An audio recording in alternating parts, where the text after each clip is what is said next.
할렐루야. 오늘 이 아침에 하나님 앞에 예배로 오신 우리 모든 성도님들, 아버지 하나님이 거룩하신 은총의 역사로 여러분들을 다시 한번 회복시키시고 은혜 내려주시기를 간절히 축원합니다. 우리 서로를 향하여서 한번 교제하면서 축복하는 시간을 갖겠습니다. 악수하시면서요, 서로를 향해서 한번 격려해 주시면 감사하겠습니다. 진심으로 환영합니다. 네, 그렇습니다. 예, 김미숙 선교사님 오셨다는데 여기 계세요? 우리 김미숙 선교사님, 그 과테말라 선교사님이신데 오셔서 우리 박수로 한번 환영해 주시면 감사하겠습니다. 미션으로 감사합니다. 올해도 여름에 이제 과테말라 선교 떠나는데 우리 함께 많은 분들 동참하셔서 큰 은혜 받으시길 바라고요. 광고의 말씀을 하나 더 반복한다면, 우리 교회에 봄과 가을에 두 번 있게 되는 이 부흥 집회 중에 이번에 이제 봄 집회를 이번 돌아오는 금요일부터 하게 됩니다. 말씀을 전해주시는 그 김용훈 목사님은 1.5세로 이 미국에서 사셨는데 벌써 이제 60을 바라보시는 아주 이렇게 중견 그 목사님이십니다. 1세대와 2세대의 어떤 그 리더십들을 세우고 이민교회의 미래들을 위하여서 좀 수고하고 나가시는 그런 아주 귀한 목사님 중에 한 분이십니다. 1.5세 중에 그렇게 나이 많으신 분이 많지 않은데 참 아주 귀한 분이시고요. 우리 목사님께서는 또 1.5세지만 이 1세 사역을 지금 하고 계십니다. 그래서 한국어로 설교를 하시고 많은 분들에게 지금 은혜를 끼치신데, 특별히 이 말씀의 주제가 다르게 삽시다. 다르게 산다라고 하는 것은 바로 그리스도인들이 이 세상에서 어떻게 거룩하게 살 것이냐를 도전하시는 겁니다. 이 말씀에 회복과 치유가 있습니다. 이 땅에 방황하는 수많은 이민자들 함께 모시고 오셔서 말씀을 통하여 어떻게 우리가 하나님 앞에 바르게 살 것인가 도전받게 하시고 은혜 받는 시간이 되셨으면 좋겠습니다. 그래서 서로를 향하여 이번 금요일 저녁 7시 30분부터 함께 부흥 집회에 모두가 다 임해 주시기를 간절히 부탁드립니다. 아멘. 오늘은 마태복음 강의 42번째 시간입니다. 과연 주님께서 가르쳐 주신 기도의 의미가 무엇인지를 우리는 오늘로 7주째 알아보고 있는데, 일용할 양식을 주옵시고, 과연 이 말씀이 무슨 뜻인지를 한번 살펴보려고 합니다. 우리 그리스도인들은 장차 완전하게 임하실 하나님의 나라를 기대하며 이 땅을 천국의 나그네로 사는 자들이라고 그랬습니다. 우리 그리스도인들은 하늘에 속한 자이지만 그 나라가 완전히 임할 때까지는 이 땅을 밟으며 이 땅을 책임지며 비록 나그네이지만 저 천국을 위하여 준비하는 삶입니다. 그렇기 때문에 이 땅을 소홀히 할 수 없습니다. 천국의 삶은 여기서 결정이 됩니다. 여기서 어떻게 사느냐가 결정이 됩니다. 그렇기 때문에 이 땅에 하나님이 우리가 사는 동안에 허락하신 그 뜻을 이루어드리기 위하여 노력을 해야 합니다. 이 그리스도인들은 그래서 결코 이 땅을 회피하거나 등질 수 없습니다. 이거 잘못 이해하면 소위 말하는 극단적인 종말론자들이 되어버립니다. 하나님의 나라를 기대하는 자이지만 그 나라를 어디서 준비한다고요? 이 땅에서 준비하는 거예요. 하나님의 나라는 하나님의 나라 가서 준비하는 게 아닙니다. 여기 사는 동안에 준비를 해야 돼요. 그렇기 때문에 이 땅에 사는 동안에 책임이 있어요. 마땅히 해야 할 역할과 의무가 있습니다. 이거 잘 이해 못하면 그냥 가정도 다 버리고 직장도 다 그냥 물리친 다음에 산속에 들어서 빨리 하나님 나라가 오게 해달라고 막 이런 식으로 그냥 극단적인 종말론자가 돼버립니다. 하나님이 원하시는 삶의 방법이 아닙니다. 하나님은 오히려 하나님의 나라가 임하시는 것을 기대하는 성도들에게 이 땅에 우리에게 허락하신 가정과 직업과 맺고 있는 우리의 모든 관계와 우리에게 허락하신 이 땅의 사회와 국가 공동체를 소중히 여기며 그 땅에서 이 책임을 다하며 살기를 원하십니다. 이게 하나님의 원하시는 거예요. 이것을 가르쳐 주시기 위해서 주님께서는 이 산상수훈의 가장 중요한 부분 속에 주님의 원하시는 기도를 가르쳐 주신 겁니다. 그래서 하나님의 나라와 하나님의 뜻을 위하여서 앞부분 하나님을 위한 petition, God petition이라고 합니다. 하나님을 위하여 세 가지의 간구를 가르쳐 주셨습니다. 그게 바로 뭐죠? 우리 다시 본문으로 한번 돌아와서 9절부터 보시면 하늘에 계시는 우리 아버지요, 첫 번째로 이름이 거룩히 여김을 받으시고, 두 번째로 나라가 임하옵시며, 세 번째로 뜻이 하늘에서 이룬 것 같이 땅에서도 이루어지이다. 이게 하나님을 향한 God petition, 하나님을 위한, 그리고 하나님의 나라를 위한 간구입니다.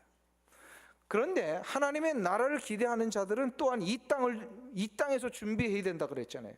그래서 이 땅을 책임지며 살아야 된다 그랬습니다. 그렇기 때문에 우리를 위하여 이 땅에서 얻어야 될 것들을 간구하라고 나머지 세계를 가르쳐 주신 겁니다. 그것이 오늘 본문부터 시작되는 바로 우리에게 일용할 양식을 주옵시고, 이게 첫 번째고요. 두 번째로는 우리가 우리에게 죄 지은 자를 사하여 준 것 같이 우리 죄를 사하여 주옵시고, 그리고 세 번째로 우리를 시험에 들게 하지 마옵시고 다만 악에서 구하옵소서. 이것이 바로 우리 스스로를 위한 간구입니다. 자, 우리를 위하여 이 땅에 사는 동안에 하나님의 나라를 기대하는 자답게 하나님의 나라를 준비하며 이 땅에 책임을 지며 살아야 될 우리 성도들이 해야 할 첫 번째 기도, 오늘날 우리에게 일용할 양식을 주옵시고, 이것이 과연 무슨 뜻이기에 주님은 이것을 간구하라고 하셨던 것일까? 크게 세 가지로 나눠볼 수 있습니다. 첫 번째로, 이 기도는 우리는 하나님 없이는 한순간도 살 수 없는 존재라는 것을 인정하는 기도입니다.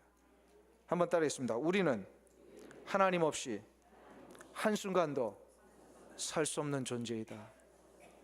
이거를 인정해야만 오늘날 우리에게 일용할 양식을 주옵시고, 이 기도가 나올 수 있다는 겁니다. 우리 11절에 본문에 보면은요, 오늘날 우리에게 일용할 양식을 주옵시고, 이 기도를 다시금 원어적인 의미에서 번역을 해본다면 이런 겁니다. 오늘 필요한 만큼의 양식을 우리에게 주옵시고, 이렇게 됩니다. 한번 따라 하실까요? 오늘 필요한 만큼의 양식을 우리에게 주옵시고.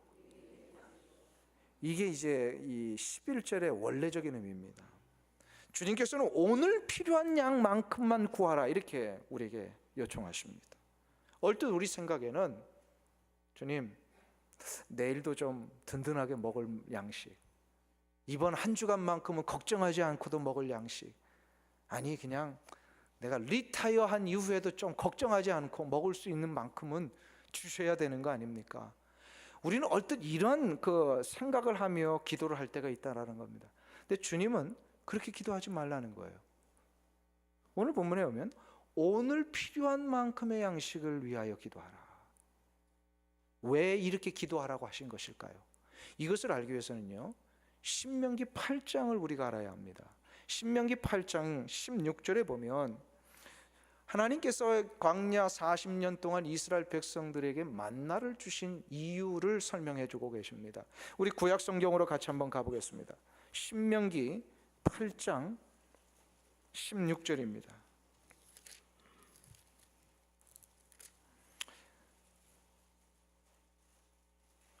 구약 성경 275페이지에 있습니다. 신명기 8장 16절, 우리 같이 한 목소리로 읽겠습니다. 내 열조도 알지 못하던 만나를 광야에서 내게 먹이셨나니 이는 다 너를 낮추시며 너를 시험하사 마침내 내게 복을 주려 하심이었느니라. 아멘. 만나가 무엇이죠? 여러분들 너무나 잘 아시죠? 만나는 하루에 한 번씩 하나님께서 이스라엘 백성들을 먹이시기 위하여 내려주신 초자연적인 음식입니다. 아침마다 일어나 백성들이 밖에 나가보면 마당에, 저들이 살던 텐트 바깥에 수북히 만나, 이슬과 같은 것이 쌓여 있었습니다. 그래서 저들이 저것을 거두어다가 이제 음식을 해서 먹었습니다. 그런데 이 만나가 하루 이상을 보관하면 어떻게 됐어요? 썩어서 먹을 수 없게 하셨어요. 이렇게 매일마다 거두어서 그날 먹고 그날 살게 하는 이 만나를 하나님은 자그마치 40년 동안을 매일같이 하셨다라는, 40년. 이렇게 매일마다 거두어야 할 만나를 40년 동안 주신 이유가 무엇이냐를 모세를 통하여 하나님이 지금 설명을 하시는 거예요. 16절에 왜 그렇게 하셨다고요? 세 가지를 가르쳐 주시기 위해서. 첫 번째로 어떻게 하시기 위해서? 이스라엘 백성들을 낮추시기 위하여. 두 번째로 이스라엘 백성들 시험해 보시기 위해서. 세 번째로 이스라엘 백성들을 궁극적으로 복 주시기 위함이시다. 만일에 만나를 하루치가 아니라 지금 우리가 먹듯이 뭐 밀가루나 쌀을 몇 년치 쌓아 놓을 수 있는 것을 한꺼번에 주셨다. 그러면 이스라엘 백성들이 어떤 상황이 발생되겠습니까? 예? 하나님 의지할까요? 지금 그걸 가르쳐 주시기 위함이라는 거예요. 우리는 일주일 혹은 1년치 뭐 리타이어 할 때까지 먹을 수 있는 이런 음식 쌓아 놓으면 그 은혜 감격해서 하나님과 더욱더 가까이 나아갈 것처럼 생각하지만, 우리는 인간의 죄된 본질을 가지고 있기 때문에 하나님이 우리를 너무나도 잘 아신 거예요.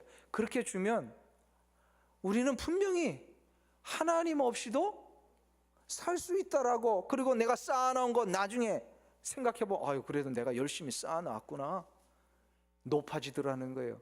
이걸 바로 뭐라 그래요? 영적인 착각. 북한에서도 유일한 자유가 하나 있는데 그게 뭐래요? 착각이에요. 영적인 착각, 영적인 착각. 이것을 성경은 교만이라고 얘기를 합니다. 하나님 없이도 내가 이 먹을 것을 마련할 수 있다라고 생각하는 거. 지금 하나님이 이거 생각 낮추시려고, 이 교만 낮추시려고 매일마다 하나님이 내리신 이 만나를 먹어야 산다는 것을 가르쳐 주신 거예요. 근데 이제 만일에 쌓아놓고 많은 것을 우리가 누리고 산다고 생각해 보십시오. 결국은 자신의 능력이나 자신의 관계나 자신의 어떤 세상적인 경험 때문에 이것이 이루어진다고 생각하니까 하나님 붙들지 않고 그거 붙들게 됩니다. 그래서 이거 시험해 보신 거예요. 너가 과연 누구를 붙들고 사느냐, 이거 보겠다라는 겁니다.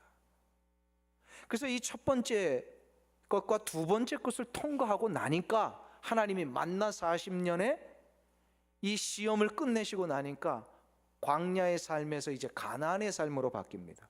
가나안의 삶으로 들어가실 때 어떻게 하십니까? 이제는 진짜로 쌓아놓고 살 수 있는 먹을 양식들을 허락하셔요. 이게 바로 복이잖아요. 복이에요.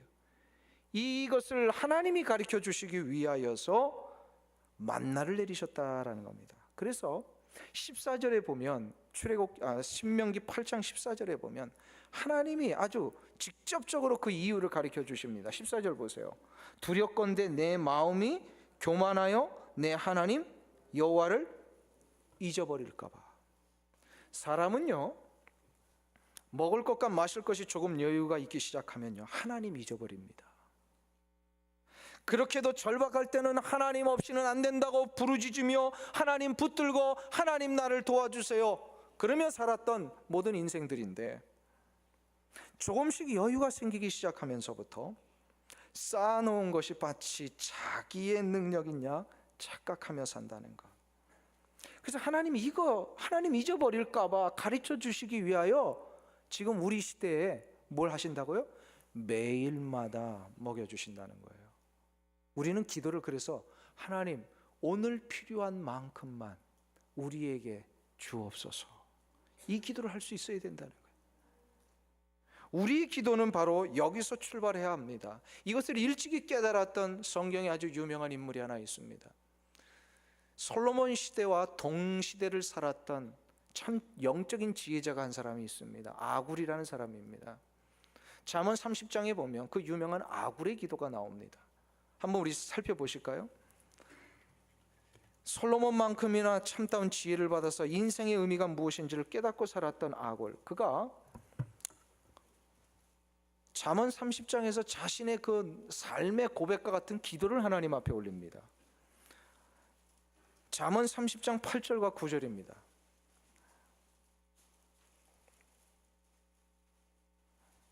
(943페이지) 우리 같이 잠언 30장 8절 9절을 한 목소리로 읽겠습니다.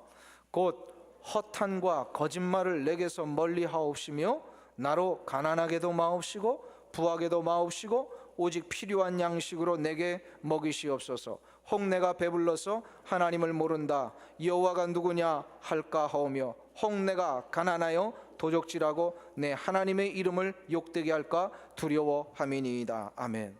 아굴은 진짜 솔직하면서도 영적인 지혜가 있는 사람인 것 같아요. 그가 기도할 때 어떻게 기도했다고요?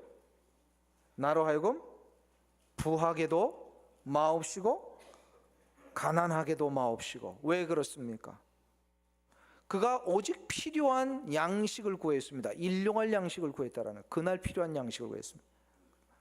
배가 부르면 어떻게 될까 봐, 여호와 하나님이 누구냐 할까 봐, 하나님이 잊어버릴까 봐, 또 너무 가난하게도 마옵시고 기도를 했습니다. 왜 그렇습니까? 너무 가난하면 죄질까 봐, 도적질할까 봐. 이게 무슨 얘기입니까? 그가 어떻게 살아야 하는지를 진짜 알았다라는 거예요. 하나님 앞에 내가 사는 비결은 먹을 것과 마실 것과 입을 것을 하나님이 공급해 주셔야만 나는 살 수 있는 존재라고 하는 것. 그래서 하나님이 이 은혜의 역사 없이는 나는 한순간도 버틸 수 없다라고 하는 것을 비로소 깨달은 자가 아굴이었습니다. 하나님께서 만나를 내리신 이유가 여기에 있습니다. 이스라엘 백성들이 40년 사는 동안에 신명기 그 8장에 와서 그 40년 생활 마감하고 가나안 시대를 향하여 들어가기 바로 전에 가르쳐 주신 거예요. 너희들이 40년 동안 너희들의 힘으로 살았느냐 이 말이에요. 하나님이 매일마다 먹이시고 입히시고 공급해 주시는 그 은혜가 있었기에 이 40년을 오지 않았느냐. 바로 이것은 무엇을 얘기합니까? 하나님께서 매일마다 공급해 주시는 그 은혜 없이는 나는 한순간도 버틸 수 없는 연약한 존재입니다. 여러분들이 이거 인정이 되세요? 농부가 아무리 땀 흘려 농사를 져도요, 비가 오지 않으면 그 농사 망치게 돼 있어요. 열심히 농사 다 지어놨는데 추수할 때 비가 너무 많이 왔다, 그래도 망치는 거예요. 그래서 성경에서는 뭐라고 얘기를 하십니까? 하나님께서 적당하게 이른 비와 늦은 비를 우리에게 주신다. 결국 농사가 하나님의 뜻에 달려 있더라는 거예요. 믿습니까? 아무리 내가 완벽하게 계획을 해놓았어도요, 이 계획을 이룰 만한 사랑과 여건과 환경을 하나님이 열어주지 아니하시면요, 우리는 이 계획을 이룰 수 없더라는 거예요. 만일에 내 계획대로 다 인생이 진행된다면 아마 이 자리에 앉아 계신 분들 미국 와가지고 다 밀리어네어가 되셨을 거예요. 자기 인생의 계획 세워가지고 그것대로 다 정말 완벽하게 이룰 수 있는 능력이 나에게 있다는 거 믿고 그거대로 왔다면, 진짜 그것이 이루어질 수 있다면요, 밀리어네어 안 될 사람이 어디 있어요? 근데 하나님이 왜 밀리어네어 안 되게 하셨어요? 네? 우리에게 복 주시려고. 무슨 복이에요 이게? 진짜 사는 법이 무엇인지를 가르쳐 주시는 거예요. 무슨 법입니까? 하나님이 공급해 주시는 이 은혜의 역사를 붙들고 살아야만 내가 순간순간을 이기며 살 수 있더라는 거예요. 나는 하나님의 은혜의 공급이 없으면요, 한순간도 버틸 수 없는 자들. 근데 이것이 진짜 만나의 역사로, 만나의 원리로 우리가 깨달아지기 시작하면 어떤 복이 이루어지냐면요, 이제는 분명히 내일도 공급해 주신다라는 거, 이게 믿어집니다. 오늘 나에게 필요한 만큼의 양식을 공급해 주시는 하나님의 은혜의 역사를 경험하고 확신하면 내일도 하나님이 공급해 주신다는 믿음이 생깁니다. 아멘. 부끄러운 이야기지만요, 제가 미국 생활 처음 시작할 때 유학생으로 시작을 했어요. 여러분들도 잘 아시다시피 유학생활 참 어려운 거 아닙니까? 경제적으로 늘 쪼달리고 불안하고. 저 역시도 가족을 데리고 와서 유학을 했기 때문에요, 이 미국 생활 내가 잘 할 수 있을까? 이 공부하기도 힘든데 가정을 책임질 수 있을까? 이런 불안이 좀 있었던 것 같아요. 그리고 뭐 경제적으로도 또 IMF 터진 그때 하필이면 공부를 시작을 해가지고 말이에요, 경제적으로 너무너무 어려웠어요. 그래서 가장이면서 또 학생이기 때문에 이것을 어떻게 감당해야 할까 막 고민하던 중에 이것을 한순간에 막 물리칠 수 있는 그 놀라운 은혜의 사건을 하나님이 저에게 경험하게 하셨어요.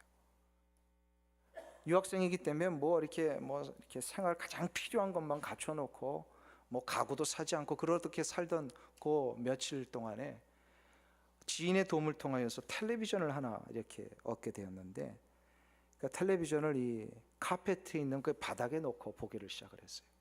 근데 그때 제 큰아이가 7개월 됐는데 걷지는 못하고 막 기어다니는데 그 텔레비전 앞으로 자꾸 가는 거예요.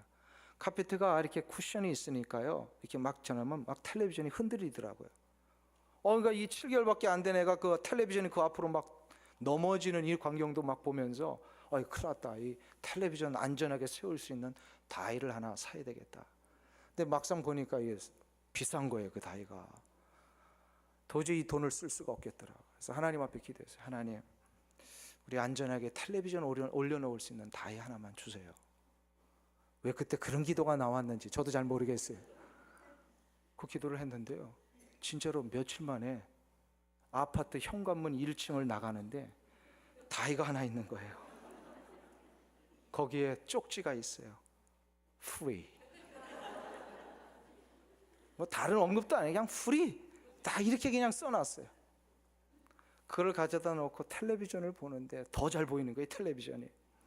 그러면서 그때 이후에 제가 한 가지를 분명히 알게 되었어요.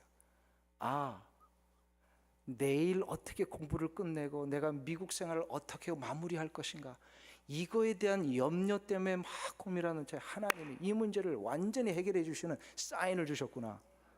하나님은 나의 매일의 삶에 필요한 양식을 공급해 주신다라는 거예요. 이걸 한번 믿고 나니까 제 기도가 바뀌기를 시작을 했어요. 어떻게 바뀐지 아세요? 앞으로는 중고를 구하지 말고 새 거를 구해라. 하나님은요, 매일에 필요한 것을 우리에게 공급해 주십니다. 이게 만나의 원리예요. 만나를 주신 이유가 바로 이것을 깨달으는. 근데 여기서 끝나지 않고 어떻게 한다는 거예요? 오늘 나에게 필요한 양식을 주신 하나님은 이걸 경험해 보면요, 내일도 필요한 양식을 주신다는 거예요. 이것이 바로 오늘 우리가 기도해야 될 제목입니다. 오늘 필요한 만큼의 양식을 주옵시고. 이것이 주님이 가르쳐 주신 기도입니다. 두 번째로, 우리에게 필요한 양식을 주옵시고라고 하는 이 기도는 바로 나만을 위한 양식이 아니라 우리를 위한 양식을 구하라는 겁니다. 오늘 본문 11절에서 주님은 기도를 가르쳐 주실 때 나에게 필요한 양식을 주옵시고라고 기도하라고 하지 아니하시고 우리에게 필요한 양식을 주옵시고로 기도를 하라고 하셨습니다. 하나님은 나의 필요를 아신다 그랬습니다. 이게 만나의 원리라 그랬습니다. 나의 필요를 아시고 하나님은 구할 때 나에게 오늘 필요한 만큼의 양식을 주신다라고 하셨습니다. 그런데 이 만나의 시대가 끝나고 나니까, 광야 40년의 시대가 끝나고 나니까 가나안 시대를 하나님이 여셨어요. 가나안 시대는 뭡니까? 가나안 시대는요, 농사를 짓는 시대입니다. 농사를 지으니까 1년 동안 먹을 것이 추수가 됩니다. 하루하루를 주신 것이 아니라 이제는 1년치씩 주셨다라는 거예요. 왜 그러셨을까요? 왜 만나의 시대를 끝내시고 나서 가나안 시대는 하루 먹을 만큼만 달라고 했는데도 하루 먹을 만큼만 주신 것이 아니라 1년 이상을 먹을 것을 주셨다라는 거예요. 왜 이 복을 내려주셨을까요? 그것은 바로 이 땅을 사는 하나님 나라의 백성들이 하나님 나라의 원리가 무엇인지를 가르쳐 주시기 위함입니다. 하나님의 나라의 원리는 나눔과 섬김입니다. 이 나눔과 섬김의 원리를, 그래서 하나님이 이스라엘 백성들에게 가나안 땅에 들어가기 바로 전에 이 원리를 신명기에서 가르쳐 주셨습니다. 신명기 24장입니다. 23장입니다. 한번 다시 그럼 신명기를 보실까요? 신명기 23장 24절 25절입니다.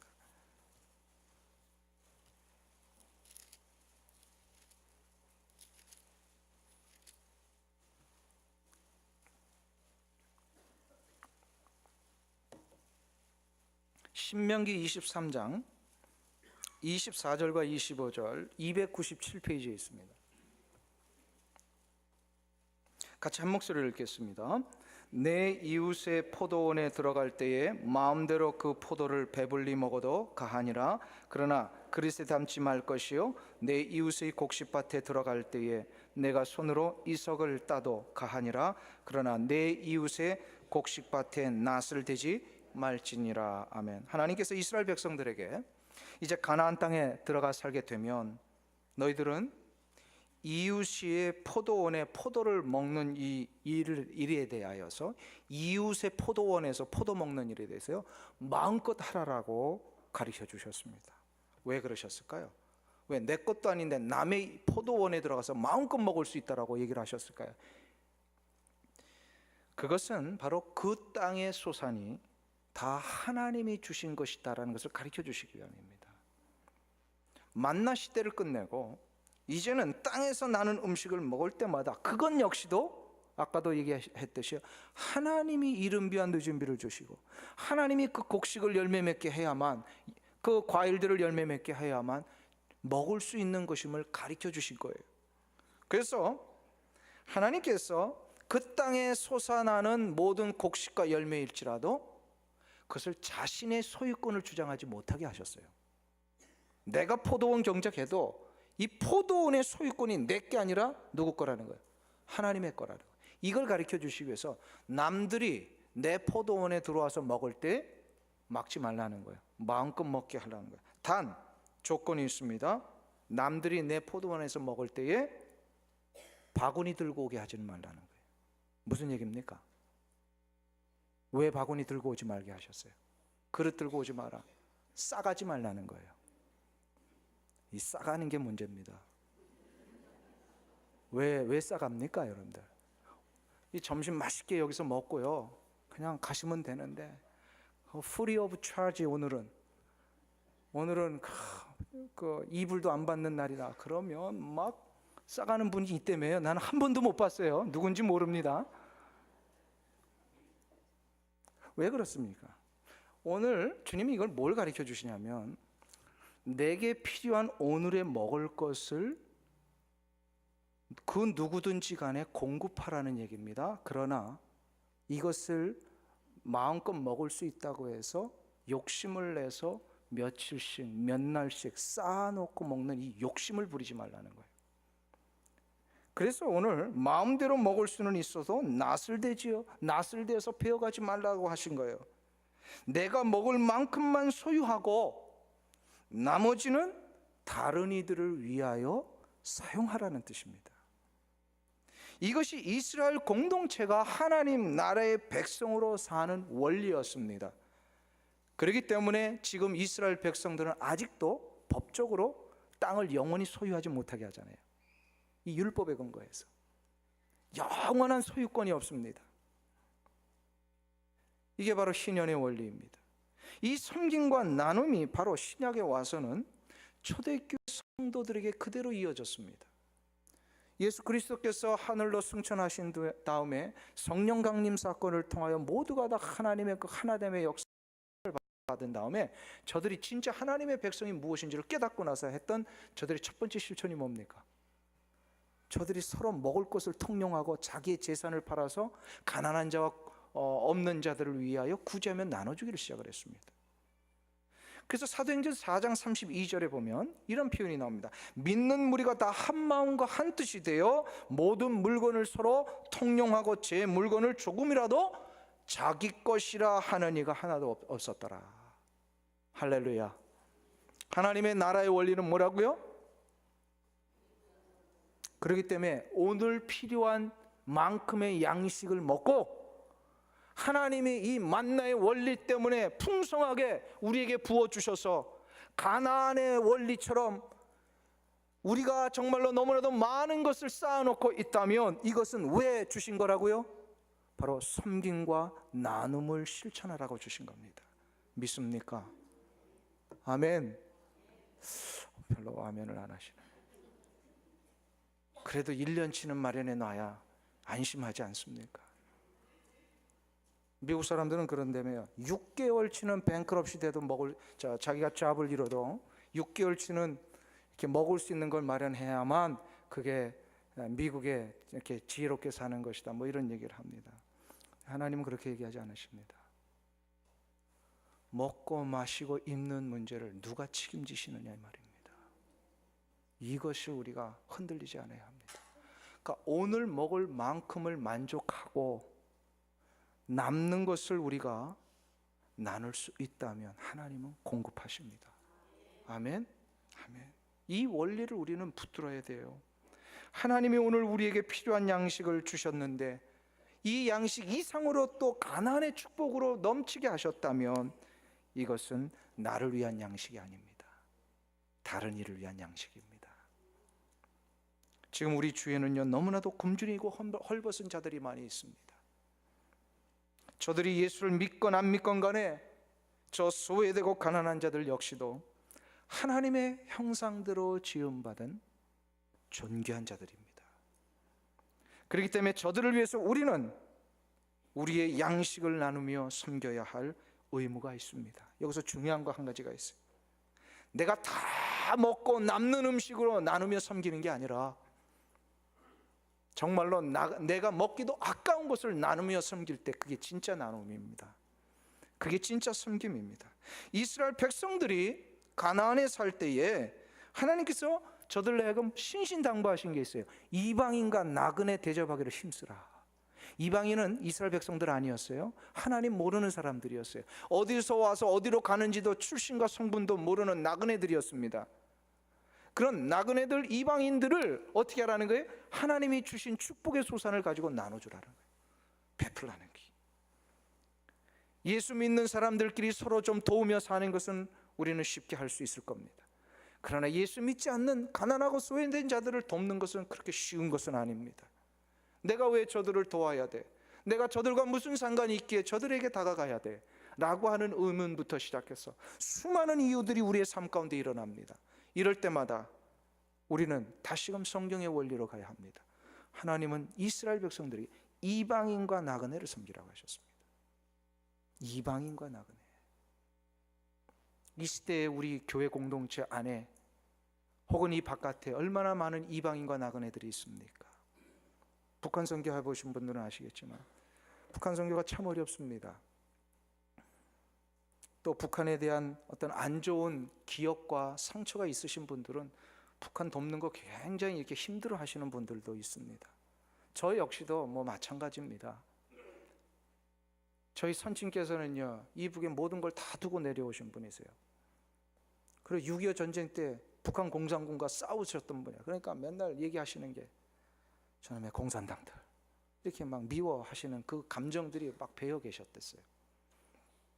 어린 시절에 저는 그걸 따라서 저는 공산당은 진짜 미워해야 될 대상인 줄 알았어요. 근데 나중에 보니까 우리 인간적으로 미움이 있고 도와주고 싶지 않고 한번 도와주면 나만 이용해 먹는 그런 아주 얄팍한 계산이 막 보이는 그런 대상들, 그렇기 때문에 더 이상 도와주고 싶지 않지만 그러나 그건 나의 마음이라는 거예요. 주님, 우리 하나님께서 분명히 내게 오늘 나에게 필요한 일용할 양식 이상의 것을 주신 이유는 나를 위하여 쓰라고 주신 게 아니라 저런 가난하고 소외된 자, 헐벗고 굶주린 자, 하나님을 알지 못해서 인생의 절망과 방황 속에 살고 있는 자들, 하나님이 누구이신지도 모르는 채 김일성이 진짜 신이라고 여기며 살고 있는 저 무지몽매한 저 북한의 백성들, 밉지만 저들을 위하여 사용해야 되는 겁니다. 이게 바로 우리 한국교회에 풍성한 은혜를 주신 이유요, 우리 한인들을 이 미국 땅에서 풍요롭게 살게 하신 이유라고 저는 믿습니다. 나눔과 섬김은 차별이 없습니다. 하나님의 원리대로 실천해야만 우리는 오늘 일용할 양식뿐만 아니라 또한 내일도 일용할 양식을 주시는 것입니다. 이것이 바로 우리가 이 시대를 살면서 해야 할 기도입니다. 아버지여, 오늘날 우리에게 일용할 양식을 주옵시고. 저는 지난 주간에 아주 참 너무나도 감명 깊은 이야기를 하나 들었습니다. 우리 교회 집사님 중에 한 분이 병원을 개원을 하셨는데 예배를 다 드리고 나서 감사의 인사를 다른 걸 안 하시더라고요. 혹시 여러분들 주위 가운데 돈이 없거나 신분상의 문제 때문에 몸이 아파도 치료받지 못하는 사람이 있으면 무조건 치료해 드릴 테니까 좀 보내주세요, 그 인사를 하시더라고요. 제가 너무 놀랐어요. 병원을 개원했는데 하여튼 사람 좀 많이 소개해 주세요, 이런 인사 해야 되지 않아요? 여러분들 주변에 있는 사람들 많이 좀 이렇게 소개해 줘서 우리 병원 오게 해주세요, 그런 인사 해야 되지 않겠어요? 근데 그 원장님이 그렇게 얘기를 안 하시고요, 돈이 없어서 치료 못 받고 있는 사람들이 있으면 꼭 본인들이 얘기 못하니까 여러분들이 그분들에게 꼭 알려주셔서 저한테 전화를 좀 주세요. 이 이야기를 하시더라고요. 제가 그 인사 말씀을 듣고요, 이 병원 하나님 기뻐하시겠다. 만나의 원리를 무엇인지 아는 분입니다. 만나의 원리를 제대로 붙들고 가면 가나안의 축복이 임합니다. 매일마다 공급해 주시는 그 은혜의 역사를 내가 누리며 오늘 필요한 양식 외에 다른 것을 더해 주신 것을 나를 위해 사용하지 아니하고 다른 이를 위하여 사용할 때에 하나님은 가나안의 축복을 허락하십니다. 여러분들에게 이 기도가 일어나시길 축원합니다. 우리는 그래서 매일마다 기도해야 됩니다. 오늘날 우리에게 일용할 양식을 우리에게 주옵시고. 아멘. 여러분이 이 기도가 일어나시길 축원합니다. 마지막 한 가지 더 살펴보겠습니다. 오늘날 우리에게 일용할 양식을 주옵시고를 구한다라고 하는 것은 이제는 한 단계 더 업그레이드 돼서 내 영혼을 위한 생명의 양식을 구하라는 말씀입니다. 내 영혼을 위한 생명의 양식. 마태복음 4장 4절에 보면 주님이 이렇게 말씀하셨습니다. 사람이 떡으로만 살 것이 아니요 하나님의 입에서 나오는 말씀으로 살 것이라. 할렐루야.